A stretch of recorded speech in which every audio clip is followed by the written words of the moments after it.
Well, training camp has started for the 49ers, and yet this is day 3. And I just wanted to get into some of the updates and what's going on, positive, negatives, and stuff like that. And first, I wanted to get into the Kyle Shanahan, car accident, recovery, whatever you want to call it.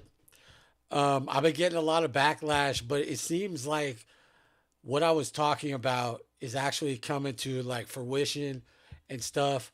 Basically, there's questions around why the information was delayed. And I'm not trying to start no big conspiracy theory, and I just wanted to address that and just basically say that if he came out and he said, "Yeah, I got into a serious car accident. I don't want to talk about it. I want to be private with my family while I recover," I think everybody would be like, "Okay." And now you got Chris Sims coming out saying he knew about this and he's just waiting for it to leak every day, and it's not happening. So there's just something, I don't know if you want to call it weird going on, but something extra going on. And rumor mills fly for the fact that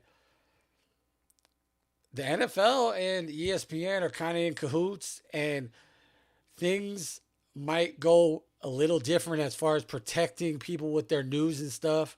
And I just think it's crazy how people with the worst negative news, it just gets broke and you immediately know about it. But why is this being semi, in better words, I guess, protected? So I received a backlash, but I addressed it. And people are just wanting all this sugar coated news and everything. And that's not what I do. So, like Kyle Shanahan is not one of my family members. So, he's just the coach of my favorite team. So, I wish him well. I wish him a speedy recovery, but I kind of still want to know why the hesitation on the news being publicized. So that's all I'm coming from. I don't really care about if there was something extra as far as alcohol, drugs, or whatever, which was already denied, I must add. So I'm just kind of just wondering why. Was it embarrassment or something like that? So that's all I'm really wondering on that. And as far as injuries already, yesterday, Christian Kirk, he definitely has a calf strain, and that sucks. There's no immediate like diagnosis on his playing time. So I think, calf strain, I don't think is like too crazy. So I think they're probably just going to limit him at practice, and, which is, obviously what they would do.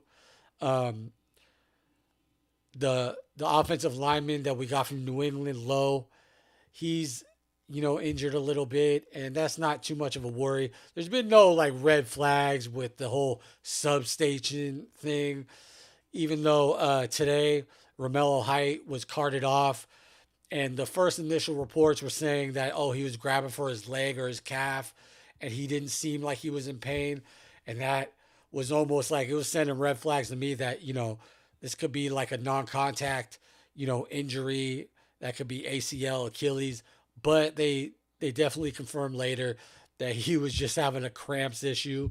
So, that is definitely good to hear.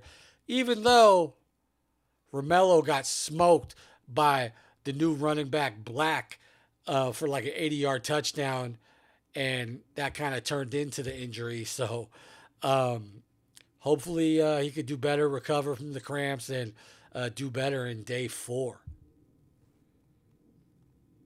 And as far as a positive that I wasn't really expecting was, I heard from, I guess we all heard from Larry Krueger and Grant Cohn that CMC got an extra bounce to him, like the young CMC, which we need a running game so bad, and I'd rather have the elite CMC obviously than trying to start out with like a running back by committee core that I would think that we probably are going to do anyway.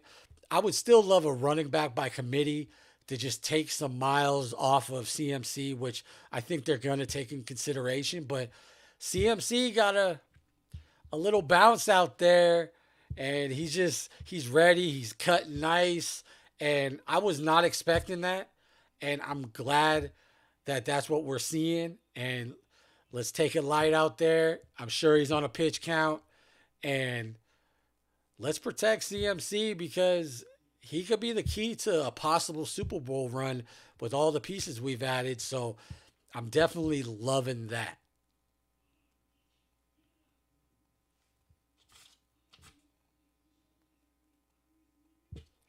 And also with the running backs, Black, I've heard that he's out there and he is looking quick as hell. And almost so quick that if you're the 49ers coaching staff, you're kind of like, yeah, we got CMC, but we got to kind of work this guy into the offensive game plan, which, hey, more weapons is better for us. So I'm liking that. He's looking quick and energized in his rookie camp. So I'm loving that. And I think this could be another weapon for the 49ers this year out of the backfield. And this is one of the negatives, and I've been saying this since last year, but Dominor Lenore, sorry, Diaminor Lenore, he came out last year and he said he feels like he should be a number one back in the league or regarded as one. He didn't really do anything last year. I mean, he's good in coverage. I don't want to knock him for that. But as far as a playmaker, like going out and get some picks, that's just not who he is, and it's who he needs to become. Because the only pick I really remember, because I think he had two, but the only pick I really remember is when it was about to turn into halftime against the Texans, and it was a real slop interception, and that I wasn't really going, oh my God, yeah. I was just kind of like, finally. But apparently, he's getting blown by Mike Evans in camp already. And to me, that's kind of a red flag that he needs to get his stuff tight because, granted, it's Mike Evans, but it's an older Mike Evans.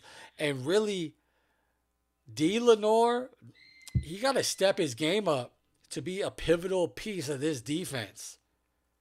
I'm just not liking what I've seen. He right now, to me, what he is, he's got a bigger mouth than what he provides as a defensive back for the San Francisco 49ers.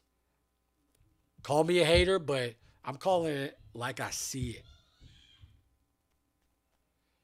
And basically, that's the kind of pointers that I wanted to hit as far as updates for the San Francisco 49ers. Day 3, training camp. We're looking good so far. I'm liking what we're seeing. And let me know what you feel about it. Drop it in the comments, your opinions. And make sure you go and hit up my video that dropped this morning, top of the dome segment, about if George Kittle should start week 1. Do you think he should? Do you think he should push it?